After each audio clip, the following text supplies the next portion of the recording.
¿Cómo están? Hay mucha gente que ya está conectada. Estamos directos del canal de Multitherapies con su amigo Iván Ramos y nuestra invitada especial, que es la segunda vez que nos visita, porque la primera ha sido, la verdad, todo un éxito. Así que a pedido de mucha gente, otra vez con nosotros, Soledad Parada, que es una audióloga de Chile, y hoy nos va a hablar de un tema muy interesante, que es el análisis de estrategias de intervención basada en la evidencia. ¿Cómo estás, Soledad? Buenas tardes, bienvenida. Bien, gracias, Iván. ¿Y tú cómo estás? Muy bien, gracias. Muy bien, muy bien. Qué bueno. Aquí ansioso por escuchar tu charla. Gracias. Muy bien, yo creo que podemos empezar, Soledad. Ok, ya. Entonces, como muy bien introdujo Iván, hoy día la idea es hablar un poquito de la intervención en morfosintaxis, ¿ya? Y vamos a conversar sobre algunos autores que nos entregan cuáles son las sugerencias de estrategias a utilizar según la evidencia, ¿ya? Pero antes de meternos directamente en la estrategia, creo que es importante recordar la importancia del nivel morfosintáctico en la intervención de los trastornos del lenguaje. Uno, de que es una alteración que se reconoce como nuclear en los trastornos del desarrollo del lenguaje, en los TDL, antiguamente llamado TEL, ¿ya? Por lo tanto, eso quiere decir que para nosotros como terapeutas implica que en toda terapia que nosotros hagamos en niños con TEL, de alguna manera tenemos que planificar la intervención en morfosintaxis. Y lamentablemente, a pesar de ser tan nuclear, sabemos que el nivel morfosintáctico es un nivel que no se ataca en primera instancia o que queda muchas veces relegado a un momento posterior en la terapia. La morfosintaxis además es muy importante porque afecta otros contextos del niño, especialmente en etapa escolar, porque lo que se ha visto es que probablemente va a impactar en el desempeño que tenga el niño en la escuela, principalmente por el uso obligatorio que va a tener del discurso, porque como también aparece ahí, la morfosintaxis impacta directamente en el desempeño discursivo del niño. Y el niño va a vivir en un contexto de discurso, va a conversar, va a narrar, va a tener que exponer posteriormente y cuando sea más grande va a tener que persuadir o argumentar. Por lo tanto, la morfosintaxis no va a tener solamente un impacto cuando es chico, cuando tiene el problema en el desarrollo, sino que además cuando la tiene que utilizar en el contexto discursivo. Es tan importante su impacto en el desempeño discursivo que los índices de análisis de la microestructura narrativa implica analizar elementos morfosintácticos. Por lo tanto, la morfosintaxis se va transformando en algo fundamental a la hora de trabajar el lenguaje. ¿Qué se ha visto, por ejemplo, en niños con trastornos del desarrollo del lenguaje? Primero, autores importantes del habla hispana, como Mendoza o Acosta del Valle y Ramírez, nos dicen que la producción gramatical del discurso narrativo en niños que hablan español es uno de los mejores predictores para poder diferenciar entre estos niños y otros con desarrollo típico. Y de hecho, el avance que hay en el análisis morfosintáctico y discursivo en habla inglesa permite dar diagnóstico, simplemente con hacer el análisis morfosintáctico, cosa que todavía nosotros no tenemos por no tener tantos valores normativos, ¿ya? ¿Qué se ha visto que les pasa a los niños con TDL? Que tienen oraciones más cortas y sus oraciones más simples que sus pares típicos. Además, la complejidad sintáctica que van desarrollando es mucho más lenta que los compañeros que tienen un desarrollo normal del lenguaje. Las narraciones, por lo mismo, tienen una menor complejidad sintáctica y se observa que tienen frecuentes errores en sus enunciados, por lo tanto, por eso siempre decimos que son agramaticales. Y estos errores y el hecho de que tenga una sintaxis más simple hace que la cohesión discursiva se vea afectada y los elementos microestructurales del discurso también. Ahora es importante como desmitificar que no solamente es en los niños con TDL donde se ha observado dificultades morfosintácticas, ¿ya? En un foro súper actual que sacó la revista de la Hacha, la que se relaciona con el actuar de los fonoaudiólogos en la escuela, en el último número de este año, en abril del 2020, lo dedicaron casi completo a investigaciones sobre morfosintaxis. Y aquí esta autora comentaba que ya se sabe que las dificultades morfosintácticas o gramaticales las vamos a encontrar en niños con autismo, en niños con discapacidad auditiva, en niños con discapacidad cognitiva y en niños que tienen necesidades complejas de comunicación que requieren el uso de sistemas de comunicación alternativa aumentativa. Entonces, el hacer ese análisis implica que prácticamente en toda la población infanto-juvenil es que vamos a tener que trabajar la morfosintaxis. Ahora, en usuarios con TEA, por ejemplo, vamos a encontrar patrones parecidos de déficit gramatical al que encontramos en niños con TDL y también algunos patrones específicos en usuarios con TEA. Por ejemplo, tienen dificultades importantes en marcadores de persona, ¿ya? En singular, en tiempo pasado y en tercera persona. La mayoría de estas investigaciones obviamente están en idioma inglés, ¿ya? Producen un lenguaje menos complejo y ocupan menos preguntas WH, que son los interrogativos. En el fondo tienen mayor dificultad con el qué, quién, dónde, cuándo. Los errores gramaticales en el uso de pronombres, que está súper descrito, la inversión pronominal, y también en el uso de pronombres de otro tipo que no sean solamente personales. Se ha visto que ya adolescentes, o sea, con una edad promedio de 21 años, que hayan tenido y que no han tenido historia de trastorno del lenguaje, de todas maneras se desempeñan peor en la comprensión de oraciones subordinadas adjetivas que sus pares. Eso principalmente analizado en estudios que relacionan el desarrollo lingüístico y las habilidades lingüísticas con la comprensión lectora, porque la morfosintaxis va a afectar directamente en la comprensión lectora de oraciones complejas, obviamente. Y los adolescentes con antecedentes de TEA que tienen historias de trastornos del lenguaje, además se presentan más bajo en desempeños comprensivos y expresivos que los que no tienen historia de trastornos del lenguaje. De hecho, acá les muestro un estudio de esos autores en el 2017, en donde hicieron un análisis del perfil lingüístico de 189 niños que estaban participando en una muestra mayor de autismo. Finalmente llegaron a una muestra de 82 niños de 5 años en promedio y analizaron sus muestras de lenguaje a partir de las tareas de la 2, ¿ya? Y pudieron reconocer que se describían claramente 4 perfiles lingüísticos en los niños con TEA.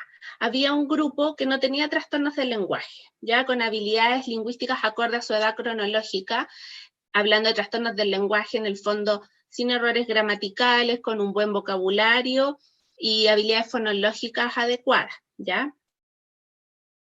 También por otro lado teníamos al grupo en el otro extremo, el grupo mínimamente verbal, que no tenía posibilidad de producir un lenguaje suficiente para tener una muestra de lenguaje, ¿ya? Al medio de estos dos grandes polos teníamos a dos grupos de niños con trastornos del lenguaje. El 16,3% de la muestra entonces tenía el trastorno del lenguaje en donde el PLE era más corto, es decir, hacían enunciados más cortos, tenían un léxico menor y era poco variado. Además, esos niños eran propensos a usar jerga y a tener ecolalia, tenían un CI, puntuaciones en CI más bajo, y tenían errores gramaticales que se parecían mucho al grupo que no tenía trastornos del lenguaje. Entonces, acá, en el fondo, eran estos niños que tienen el trastorno del lenguaje, pero que además tienen asociado discapacidad cognitiva muchas veces, y los errores, a diferencia de lo que uno podría pensar, no eran tantos. Pero sí se encontró un porcentaje mayor de un grupo de niños que tenían un marcado trastorno gramatical. De hecho, los autores hablaron del grupo con trastorno gramatical, que tenían un CI no verbal, un vocabulario y un PLE mayor al grupo que recién les comenté, al grupo de niños con TEA con trastorno del lenguaje, pero cometían muchos errores gramaticales, incluso se llegaban a asemejar a los errores, a la cantidad de errores gramaticales que hacen los niños con TEA. Entonces, el saber esto no es menor, porque también implica que cuando tú estás trabajando con un chico con autismo, en algún momento de tu intervención vas a tener que dedicar espacio suficiente para trabajar la morfosintaxis. Bien, entonces con esa introducción podríamos empezar a hablar de qué necesitamos para poder lograr una buena intervención de este nivel. Y para poder lograr una intervención adecuada, siempre vamos a necesitar primero hacer una evaluación completa. Como hablábamos en el último live, en el fondo, tengo que lograr una evaluación de las habilidades lo más objetiva posible, haciendo tareas, ojalá, con test formales, si tenemos un test adecuado para evaluarla. Como habíamos hablado la última vez, tal vez el SELF puede ser una de las mejores alternativas actuales, a pesar de que no tenemos la estandarización, por decirlo así, en nuestro país por lo menos. Pero deberíamos, en el caso de la morfosintaxis, complementarla siempre con un análisis de muestra del lenguaje del niño. O sea, eso es lo que nos va a permitir uno de los primeros pasos para una intervención adecuada.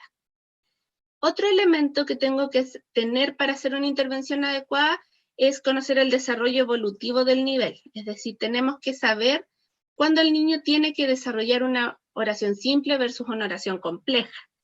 Y con eso viene al tiro de la mano el conocer los elementos morfosintácticos.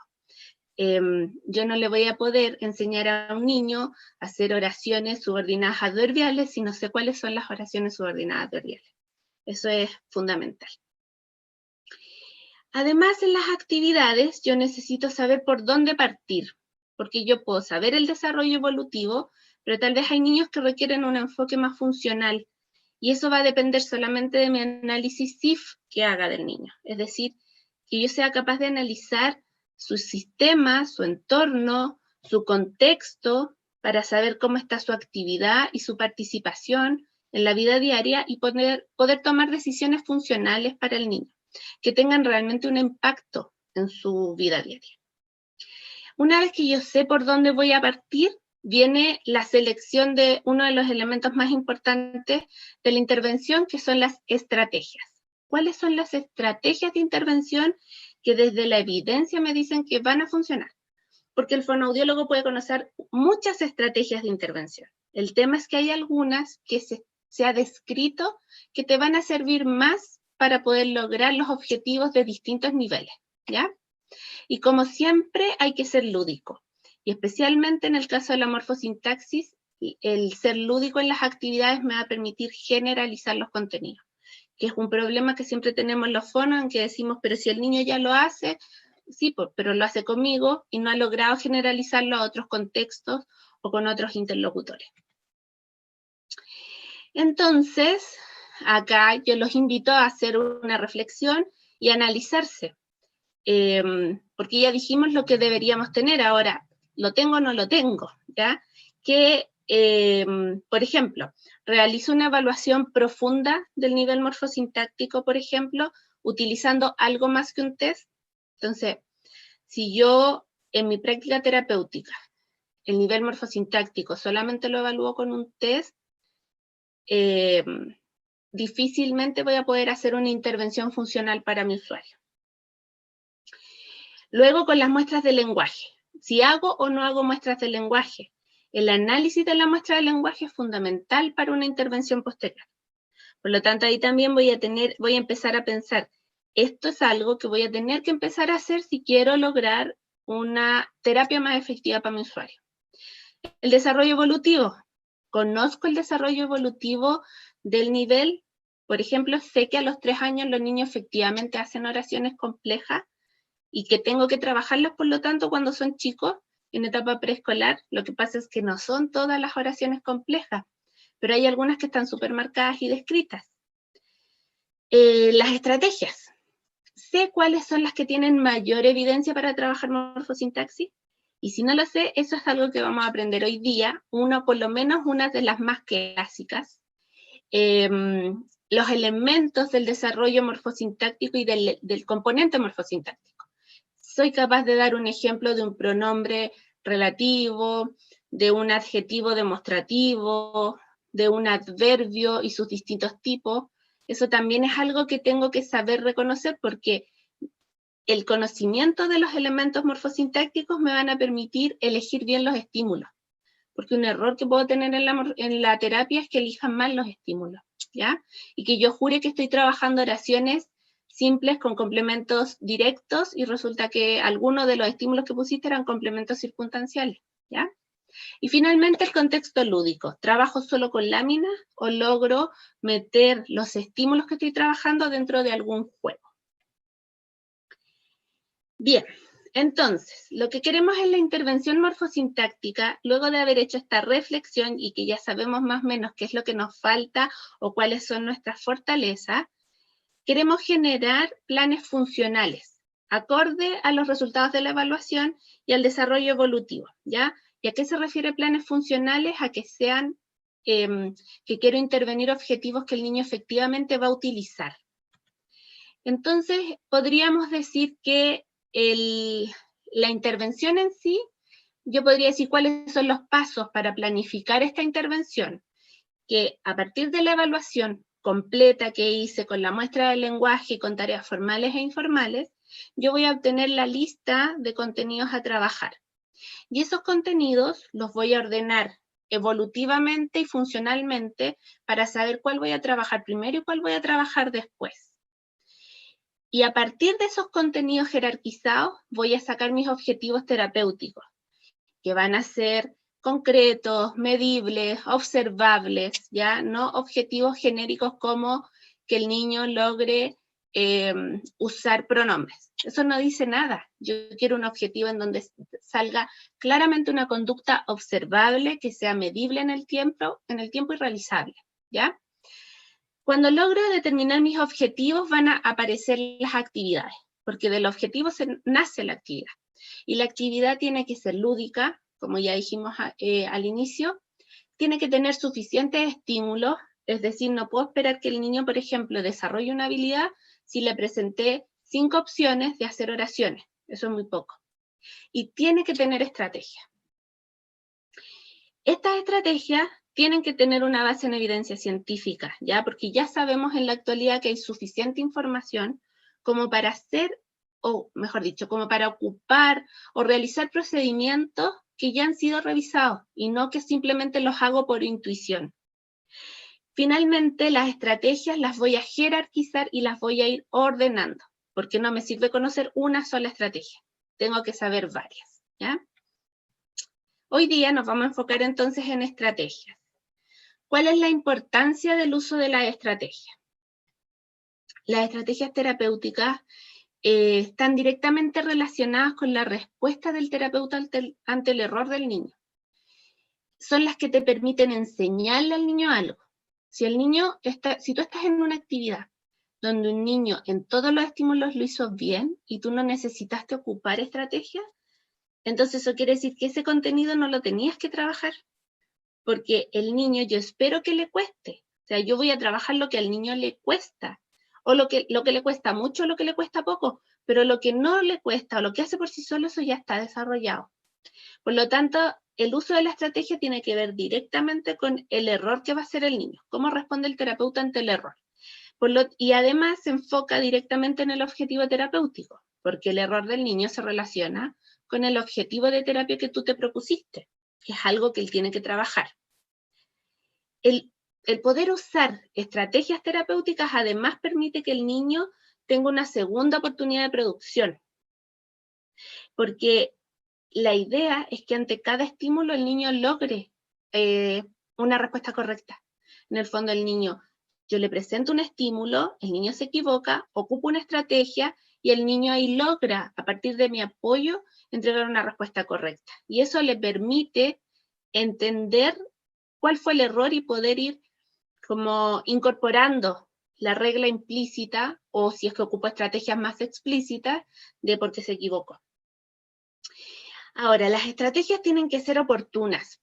¿Qué quiere decir eso? Que ojalá en cada error del niño yo tengo que entregar una estrategia. Si yo, por ejemplo, dejo que el niño se equivoque en 5 estímulos seguidos y después le entrego una retroalimentación o un feedback de cómo lo hizo, no fue oportuno para el momento.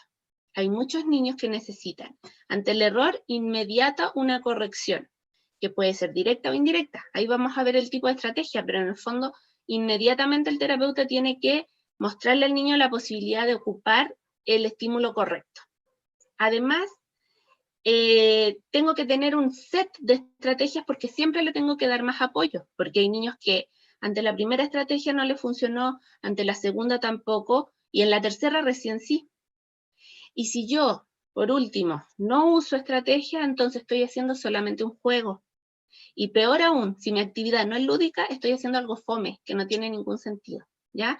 Entonces, las estrategias es importante reconocerlo como uno de los elementos fundamentales en una actividad terapéutica. En morfosintaxis hay muchos análisis de las estrategias con evidencia, ¿ya? Hoy día vamos a analizar en conjunto con un autor, pero hay muchos más, ¿ya? Sarita Eisenberg es una investigadora que tiene mucho trabajo en relación a morfosintaxis. Y ella en el 2003 hizo una revisión de las estrategias que tenían mayor evidencia y las catalogó como en 2 grandes grupos de estrategias. Tenemos las estrategias de andamiaje en contexto y las estrategias de instrucción explícita, ¿ya? Dentro de las de instrucción explícita vamos a tener la estrategia de modelado, de imitación parcial y la práctica correctiva, y las de andamiaje en contexto, el recast, opciones múltiples y la estructuración vertical. Entonces lo que vamos a hacer hoy día es ver una por una con ejemplo, ¿ya? Con respecto a las de instrucción explícita, el modelado es una estrategia que, como su nombre lo dice, busca modelar un objetivo, ¿ya? Siempre doy el ejemplo como de las modelos. Las modelos que hacen en la pasarela es mostrar. El modelado que hace, el terapeuta muestra la estructura sintáctica que quiere trabajar, sin necesidad de que el niño la produzca. Si yo le muestro la estructura y luego le pido que la repita, ya no es modelado, cambié la estrategia, ¿ya? Esta estrategia de modelado es ideal para darla mientras damos las instrucciones. Es una estrategia que comúnmente se utiliza antes de la respuesta del niño, lo que se va a conocer como estrategias antecedentes, antes de que el niño responda. Entonces, un ejemplo de modelado sería, como ven acá, mostrarle una lámina al niño y decirle, el niño está comiendo sandía. Ahí yo modelé mi estructura, que quería trabajar, no sé, oración simple con complemento directo. Si yo lo junto con la instrucción, entonces voy a partir, mira, hoy día vamos a trabajar con estas imágenes, vamos a hablar de quién está haciendo qué cosa, y si es que tiene algo, vamos a nombrar ese objeto también. Por ejemplo, aquí, ¿quién está ahí? El niño, que está haciendo, está comiendo y que está comiendo sandía. El niño está comiendo sandía. Ahí junto una instrucción con un modelado. Otra estrategia explícita es la imitación, ¿ya? Y la imitación, o también llamada repetición, es la solicitud específica de la producción del enunciado que incluye el objetivo que voy a trabajar. La imitación puede ser utilizada tanto al inicio de la terapia, o sea, al inicio de la sesión, por decirlo así, o puede ser utilizada después de que el niño responda. En muchos niños que tienen muchas dificultades, la imitación es la estrategia que más se ocupa para iniciar. Estamos todo el rato diciéndole, dilo tú, dilo tú, dilo tú, ¿ya? Pero también puede ser una estrategia al final, como la última opción que le doy al niño para, le di menos ayudas con otras estrategias, y luego si no le resultó, le pido la imitación. Entonces, por ejemplo, si ante esta imagen el niño me dice, niño come, yo le digo, dime, el niño está comiendo sandía. Esa sería una imitación posterior, ¿ya? La imitación yo la puedo hacer inmediata, cuando le digo antes, dime, repite, dilo tú, el niño está comiendo sandía, y el niño me repite de manera inmediata. o la puedo hacer diferida, entregando la estructura sintáctica que quiero y le digo a él después el dilo tú. El niño come sandía. Ahora dilo tú. Esa pequeña frase hace que el niño repita, pero no de manera inmediata. Eisenberg además describe la imitación parcial, que es cuando yo le pido al niño que haga una estructura que siga el mismo modelo del que le estoy entregando, pero que tiene contenido diferente. Entonces, por ejemplo, vamos a tener un set de láminas con niños haciendo las mismas acciones, pero con diferentes elementos, y yo le puedo pasar un set a él, y yo ocupo el otro y le digo, yo hablaré de lo que hace el niño, y tú hablarás de lo que hace la niña. El niño está comiendo sandía, ahora dilo tú. Entonces la niña con su lámina me dice, la niña está comiendo plátano. Imita la estructura que le está dando el terapeuta, pero de forma parcial, porque tiene que agregar un contenido propio.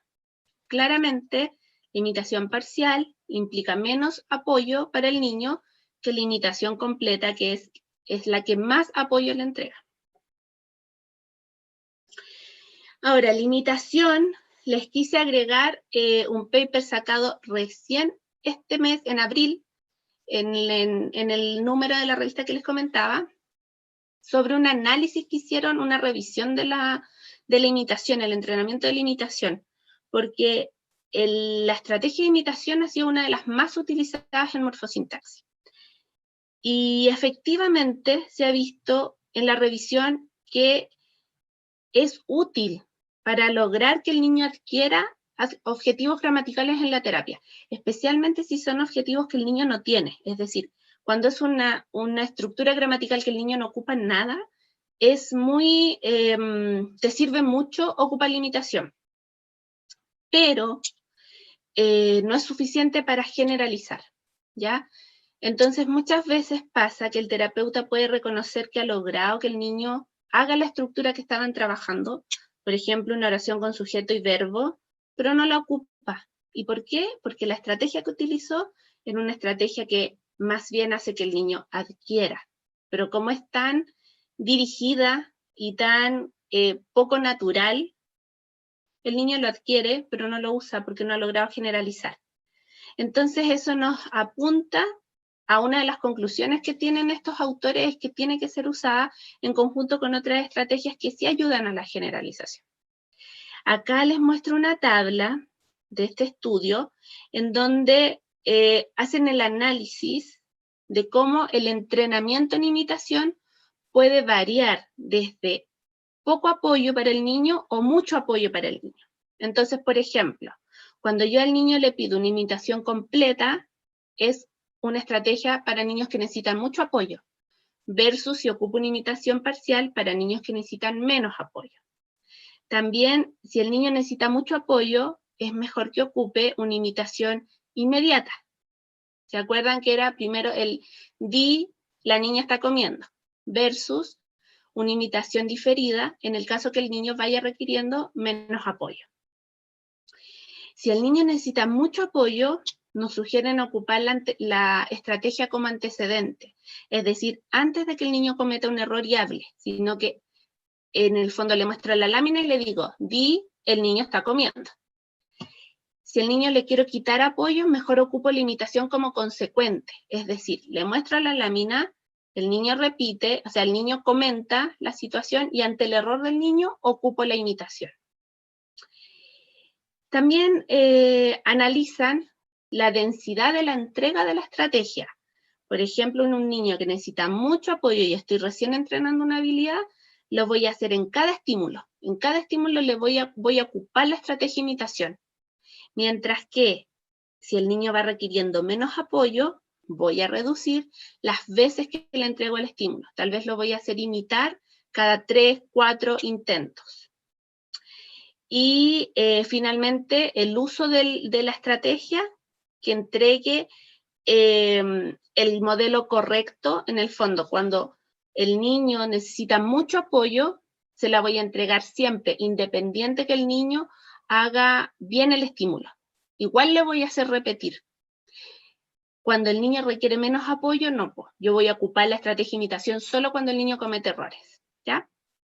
Entonces esas guías son importantes, porque si es una estrategia que tanto usamos, es importante saber cómo usarla mejor acorde a las necesidades del niño.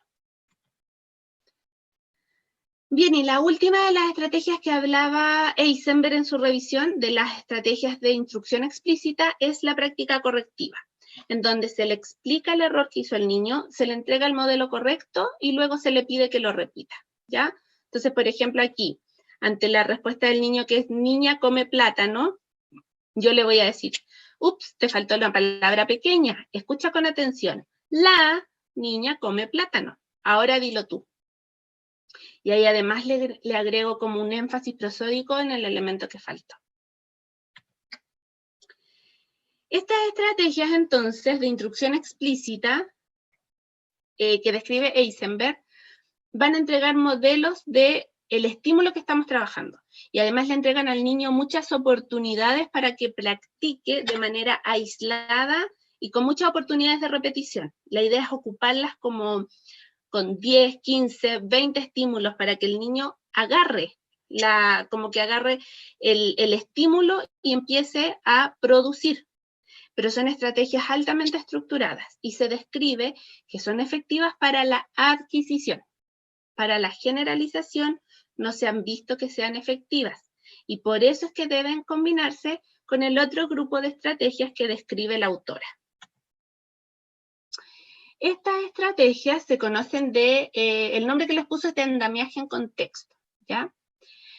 Y son 3 grandes estrategias, las de opciones múltiples, la estructuración vertical y el recast, que el recast por sí solo ha sido el centro de investigación para la en morfosintaxis, ¿ya?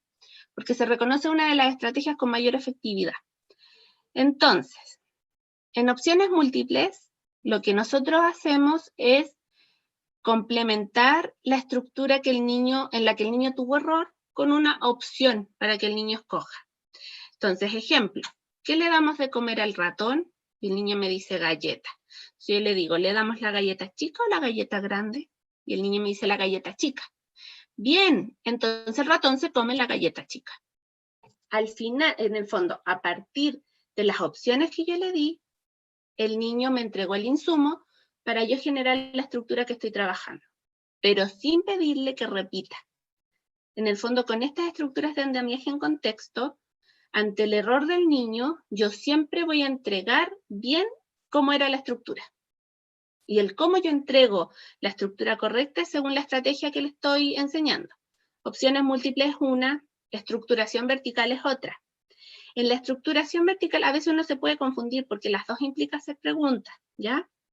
Pero en la estructuración vertical, lo que hace el terapeuta es, le hago preguntas al niño para que me entregue información y yo esa información que el niño me entrega por pedacitos, unirlas en una estructura más compleja que él no logra. Pero yo le estoy mostrando cómo el unir información sí te permite estructurar algo más complejo. Ejemplo, el niño me dice no cabe. Yo le digo, ¿y por qué no cabe? Es muy grande. Ah, cierto, no cabe porque es muy grande. Vamos a buscar otro. Le entregué la estructura, hice énfasis prosódico en el elemento que permitió unir las dos partes de información que el niño me entrega y seguimos jugando, ¿ya? Yo estas estrategias las puedo mezclar con las otras. Yo podría decir, ah, cierto, no cabe porque es muy grande. A ver, dilo tú. Y lo mezclé con imitación. Pero eso va a depender de las habilidades que tenga el niño, porque tal vez mi niño todavía no tiene la habilidad para entregarme la estructura completa, pero sí me logra hacer los 2 pedazos por separado, ¿ya? Y finalmente llegamos a los recast, que son las famosas expansiones y extensiones. A veces podemos confundirnos con la expansión y la extensión, ¿ya? En la expansión, bueno, de partida recordar que son ante el error del niño. Entonces, veamos ahí, con esa lámina, ante la respuesta del niño que me dice, niña corre, en la expansión yo entrego el modelo correcto agregando el error morfosintáctico del niño. La niña corre. Y estas estrategias de recast van muy bien con un énfasis prosódico de la estructura que nos dice. La diferencia con la extensión es que la extensión, además de corregir el elemento gramatical que el niño omitió, le agrega información semántica. Entonces digo, la niña linda corre rápido. O podría haberme quedado con la niña linda corre, dependiendo de el desarrollo evolutivo que tenga el niño, ¿ya? Si el niño está en una etapa de oración simple, yo no voy a decirle como para corregir su enunciado de niña corre, así, la niña corre rápido porque está arrancando de su amigo. Sería ser una extensión inadecuada para el nivel del niño. ¿Cuál es la gracia de los recast? Que permiten contrastar de manera inmediata las dos estructuras. Entonces, cuando el niño puede contrastar lo que él dijo con lo que el terapeuta dijo, no necesita disponer de otro recurso cognitivo para entender algo nuevo, porque es la misma información, sino que solamente le tiene que poner atención a las partes que él omitió. Entonces, el uso de la expansión o de la extensión va a depender de mi objetivo. Si quiero agregarle más en un niño que veo que tal vez es un poco más estimulable, tal vez voy a ocupar extensión. Pero si quiero solamente estructurar el objetivo directo que he estado trabajando, me voy a quedar con una expansión.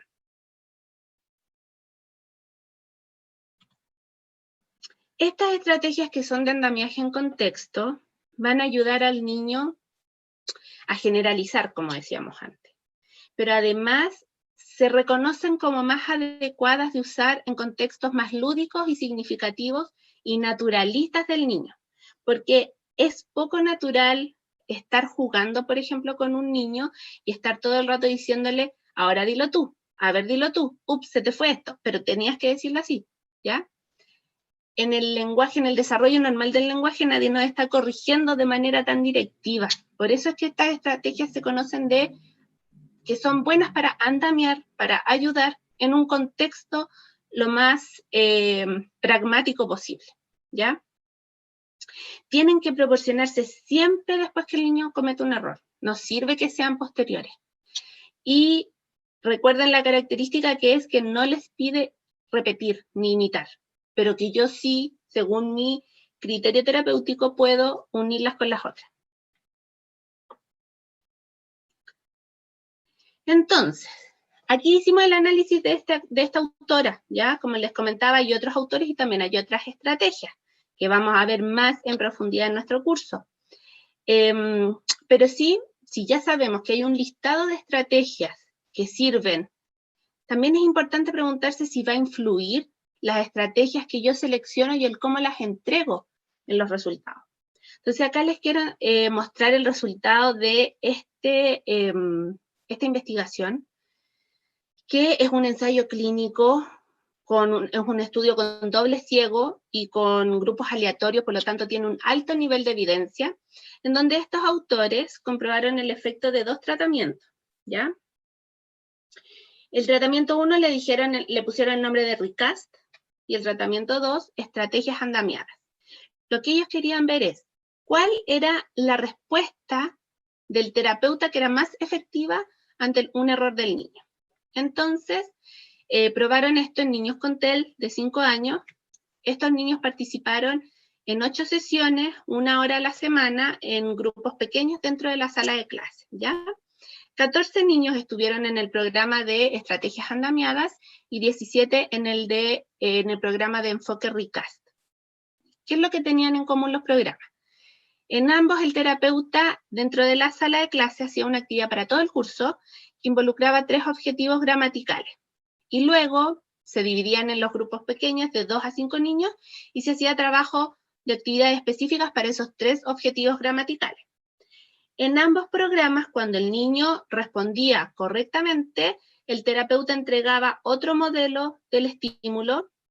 Además, le hacía un feedback positivo y inespecífico, es decir, le decía muy bien, pero no le decía por qué era muy bien, y seguía trabajando con otro niño. ¿Cuál era la diferencia entre los programas? El programa de recast incluía que cuando el niño se equivocaba, se hacía una expansión o una extensión. Independiente del error, se hacía una u otra que el clínico escogiera. Solamente eso. En las estrategias andamiadas, por otro lado, era una selección de 4 estrategias ante el error. Entonces, por ejemplo, ante la respuesta del niño, Ato cayó, la primera estrategia que se le pedía era solicitud de aclaración. Como dijiste, a ver si con eso el niño entregaba una respuesta adecuada. Si el niño no lo hacía, se pasaba a la segunda estrategia, que era el recast con énfasis en el target. El auto se cayó, ¿ya? En el caso que se estuvieran trabajando pronombres, por ejemplo. Si el niño no entregaba bien la respuesta ante ese apoyo, pasamos a la opción de selección múltiple. El auto se cayó o autocayó. Y finalmente, si el niño no lograba la respuesta ahí, hacíamos una imitación directa. El auto se cayó, ahora dilo tú. Por lo tanto, las estrategias andamiadas eran entrega de estrategias que iban de de menos ayuda a más ayuda en el niño. ¿Y qué creen que se encontró? Efectivamente, hubo diferencias. La elección de las estrategias y el orden en cómo se presentan sí hace diferencia en el tratamiento de la morfosintaxis expresiva. Primero, hubo diferencias significativas post-tratamiento entre los dos grupos. De todas maneras, porque el recast sí sirve. Sin embargo, hubo mayor ganancia en el programa andamiado. Entre ambos grupos, en los niños que sí adquirieron habilidades, no hubo diferencia en la mantención. Luego de 8 semanas que se volvió a medir, seguían el aprendizaje, por decirlo así. Cuando hicieron una evaluación por sujeto, se dieron cuenta que la mitad de los niños del grupo andamiado tenían ganancias significativas. Es decir, el valor de lo que ganaron era mucho mayor, a diferencia que en el grupo de recast eran pocos los niños que tuvieron ganancias significativas. La mitad de los niños de cada grupo que mostró las ganancias significativas sí las mantuvo luego de 8 semanas. Y no relacionaron el éxito del tratamiento con el objetivo gramatical. Es decir, la diferencia que hubo en desempeño en los niños posterior al tratamiento fue simplemente por la selección de las estrategias y cómo la organizó el terapeuta. Entonces, luego de este análisis que hemos tenido, ¿qué consideraciones tengo que tener para la terapia? Primero deberíamos tener un enfoque híbrido, es decir, yo tengo que elegir tanto estrategias tipo instrucción explícita y estrategias de andamiaje en contexto. Y estas deberían estar asociadas a diferentes actividades.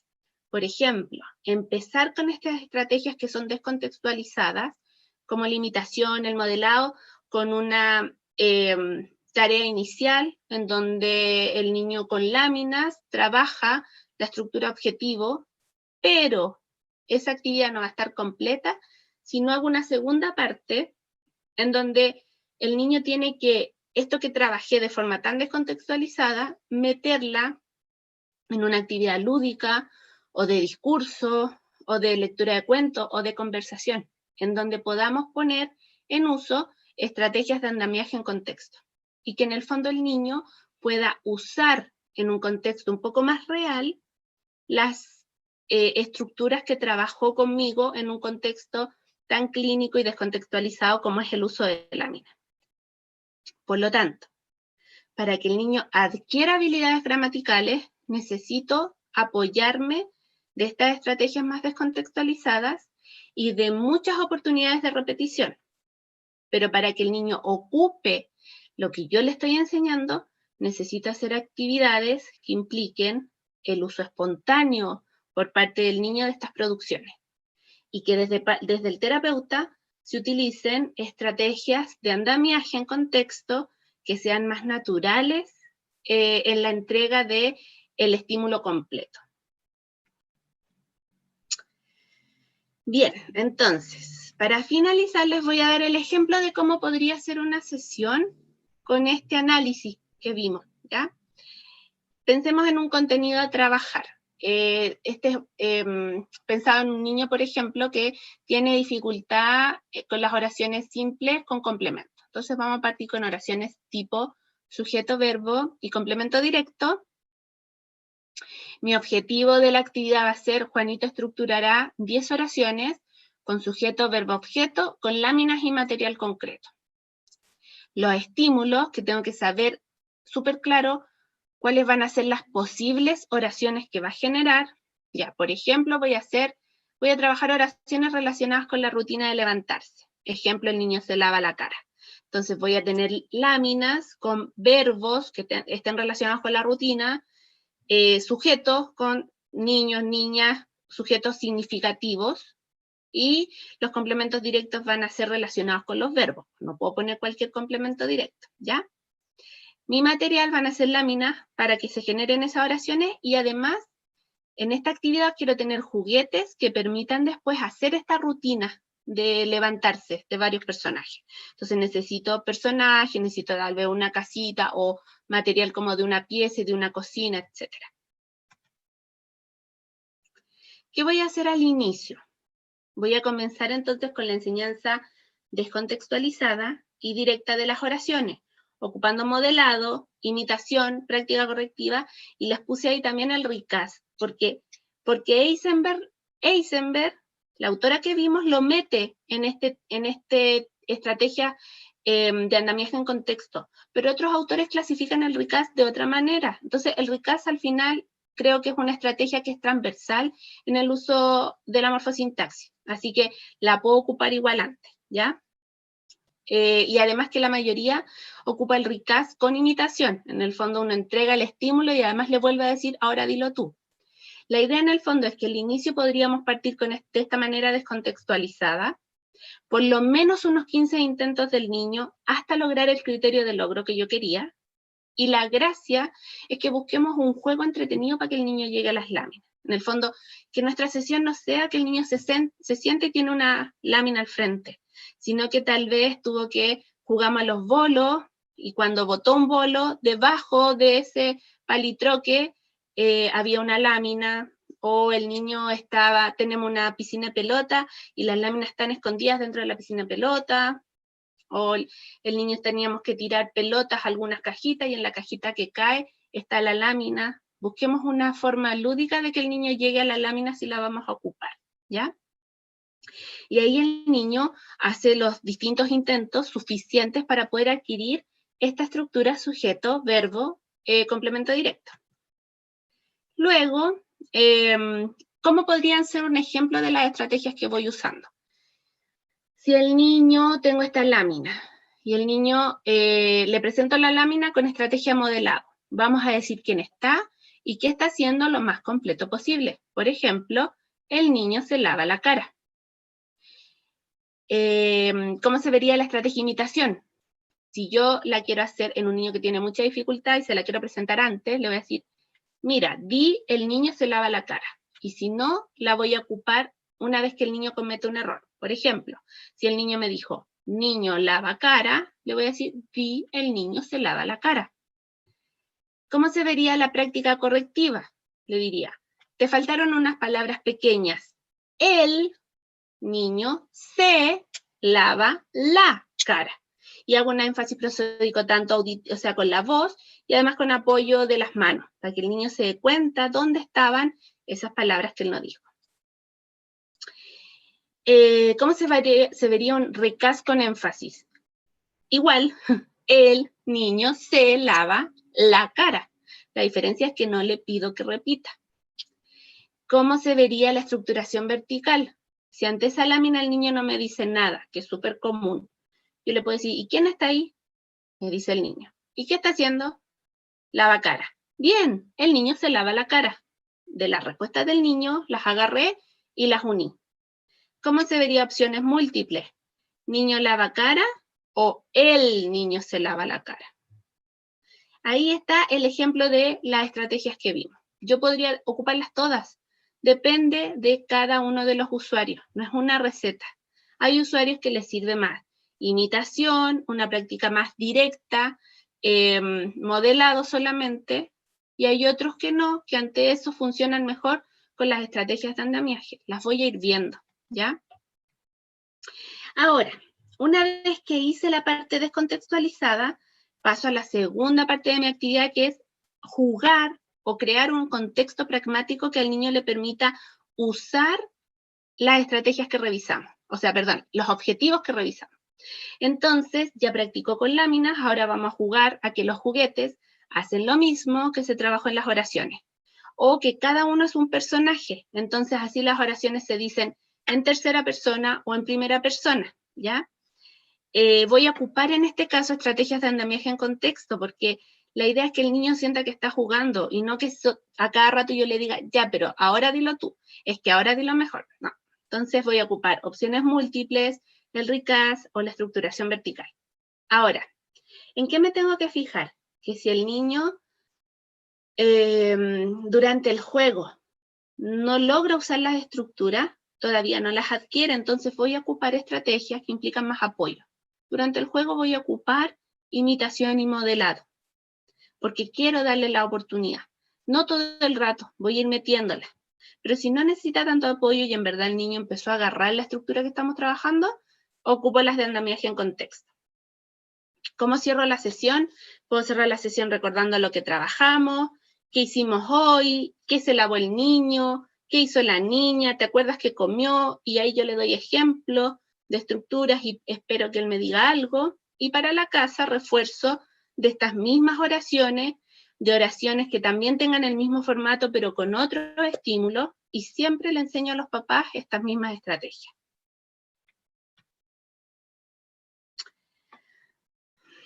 Y ya cerrando, entonces, una frase que nos tiene que quedar siempre cuando trabajamos morfosintaxis es que mi intervención tiene que hacer que el niño logre aumentar la frecuencia, la intención y la oportunidad de ocupar las estructuras gramaticales que trabaja conmigo en contextos pragmáticos. Es lo típico que decimos, nos sirve nuestra terapia si se quedan en 4 paredes. Yo necesito que el niño lo use.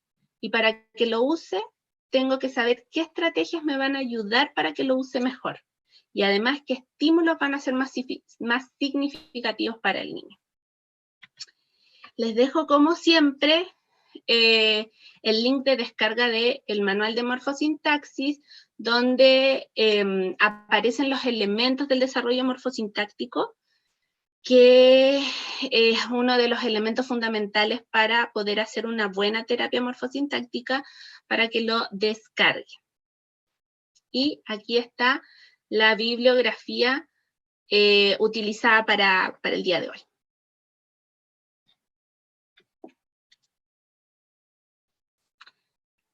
Listo. Muy bien. ¿Me escuchas, Soledad? Sí, sí te escucho. Sí, había apagado el micrófono porque estaba concentradísimo. La verdad que muy interesante, Soledad. Bueno, no hay muchas preguntas, a la mayoría del público le ha encantado tu ponencia. Esto es un adelanto, ¿verdad, Soledad? De lo que será un curso de... un pichintún de lo que vamos a ver en el curso. Exactamente. La verdad que es como uno se debe manejar, ¿no? Todo basado en evidencias, porque es lo mejor para nuestro paciente. Es lo más certero que uno puede hacer. Así que te felicito porque ha sido muy didáctica y todo has sabido aplicar muy bien toda la evidencia en tu práctica clínica. Así que invitarlos a todos, por favor. La Soledad estará con nosotros en un curso teórico práctico de evaluación e intervención en morfosintaxis, por supuesto práctica basada en evidencia, online, y este va a ser un nivel 1 que será 16, 17, 23 y 24 del presente. Para mayor información pueden entrar al Facebook de Multi, o también vamos a dejar ahora los links para que puedan pedir información directamente. Bueno, Soledad, solo me queda agradecerte infinitamente por tu tiempo. Sé que el revisar bibliografía actualizada es muy complicado porque también pues estamos ahora todos en casa con los hijos y toda la familia, entonces darse tiempo es complicado, pero siempre la pasión por nuestros pacientes, por la carrera, nos gana, ¿verdad? Cierto. Bueno, Soledad, un fuerte abrazo, nos estamos viendo en el curso. Sí, gracias por la invitación, Iván. Que estés bien. Chao. Un fuerte abrazo. Abrazo. Bueno, amigos, muy bien, nos estamos viendo entonces próximamente en el curso de Soledad Parada. Un fuerte abrazo, que tengan Buenas noches. Chao.